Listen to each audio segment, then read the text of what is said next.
Toy Story 3, Toy Trouble.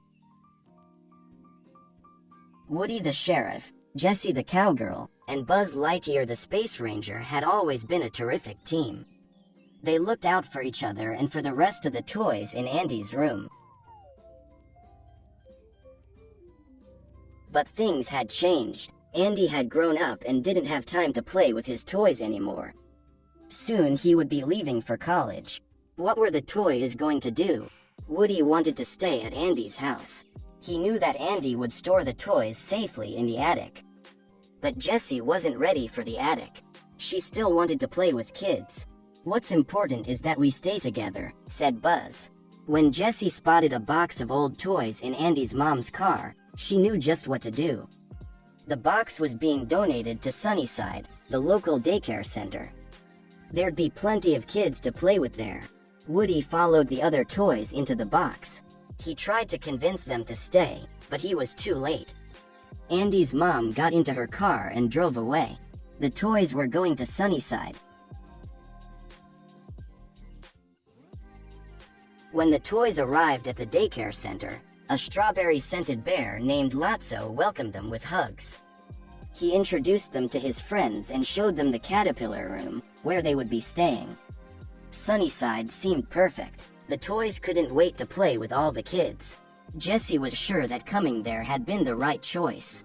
Woody didn't feel the same way. He told his friends he was going back to Andy, with or without them. The toys wanted to stay. So Woody left, alone. The toys were sad to see Woody go. But as he walked out the door, the classroom bell rang. Playtime was about to start. Unfortunately, playtime at Sunnyside wasn't what the toys had expected. The caterpillar room was for little kids who played rough with their toys. One kid used Jessie's hair as a paintbrush. Another used Buzz's head as a hammer. Ouch. "Andy never played with us like that," cried Rex. The toys were upset. Why couldn't they be in the butterfly room, with the older kids?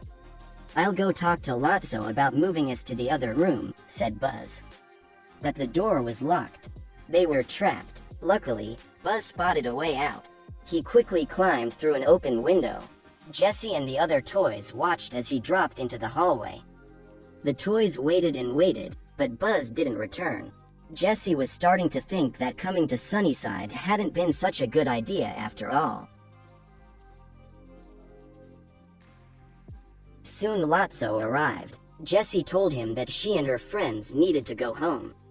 "Here's the thing," Lotso said. "You ain't leaving Sunnyside." "Oh, yeah? Who's gonna stop us?" asked Jessie as she headed for the door. Suddenly, Jessie came face to face with Buzz, who blocked her path. "Buzz, you're back," shouted Rex as he ran to greet his friend. But instead of hugging Rex, Buzz tackled him. Then Buzz knocked all of Andy's toys to the floor. "Prisoners disabled, Commander Lotso," said Buzz. "Commander Lotso? What was going on? Buzz, what are you doing?" Jessie cried. "Silence, minions of Zurg. You're in the custody of the Galactic Alliance," said Buzz. Lotso had done something to Buzz. He thought he was a real space ranger. Buzz locked the toys up in metal cubbies. It was a toy prison. Woody was gone, and now Buzz didn't recognize his friends. Jessie knew that she'd made a terrible mistake bringing her friends to Sunnyside. But the next day, Woody came back. He had realized that he made a mistake, too. He shouldn't have left his friends. "From now on, we stick together," said Woody. The toys had to get Buzz back and get out of Sunnyside. Working together, the toys captured Buzz. They managed to reset him so that he was their friend again. Escaping from Sunnyside was going to be trickier, but Andy's toys made a great team. They sneaked past Lotso's security. All they had to do was make it through the trash chute and they'd be free. But when the toys slid down the trash chute, Lotso and his gang were waiting for them. The mean bear would never let them leave Sunnyside. He wanted to keep them there to play with the little kids in the caterpillar room. Why don't you come back and join our family again? Lotso said. This isn't a family, it's a prison, cried Jessie. I'd rather rot in this dumpster than join any family of yours. As Lotso's gang surrounded Andy's toys, Woody and Buzz stepped forward and stood by Jessie's side. No matter what happened, the toys would face it together. But Lotso's gang didn't grab Andy's toys. They turned against Lotso. The Sunnyside toys had realized that Jessie was right. Lotso had made the daycare a toy's worst nightmare. They weren't going to listen to him anymore. Suddenly, a garbage truck arrived. When it picked up the dumpster, Andy's toys fell into the truck. Now they had a new problem.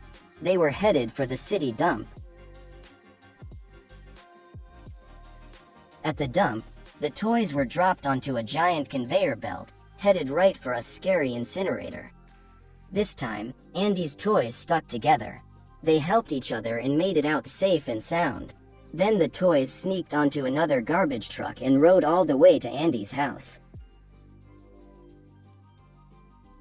Back home, Woody, Jessie, and Buzz were as happy as ever. The toys didn't know yet what the future had in store for them.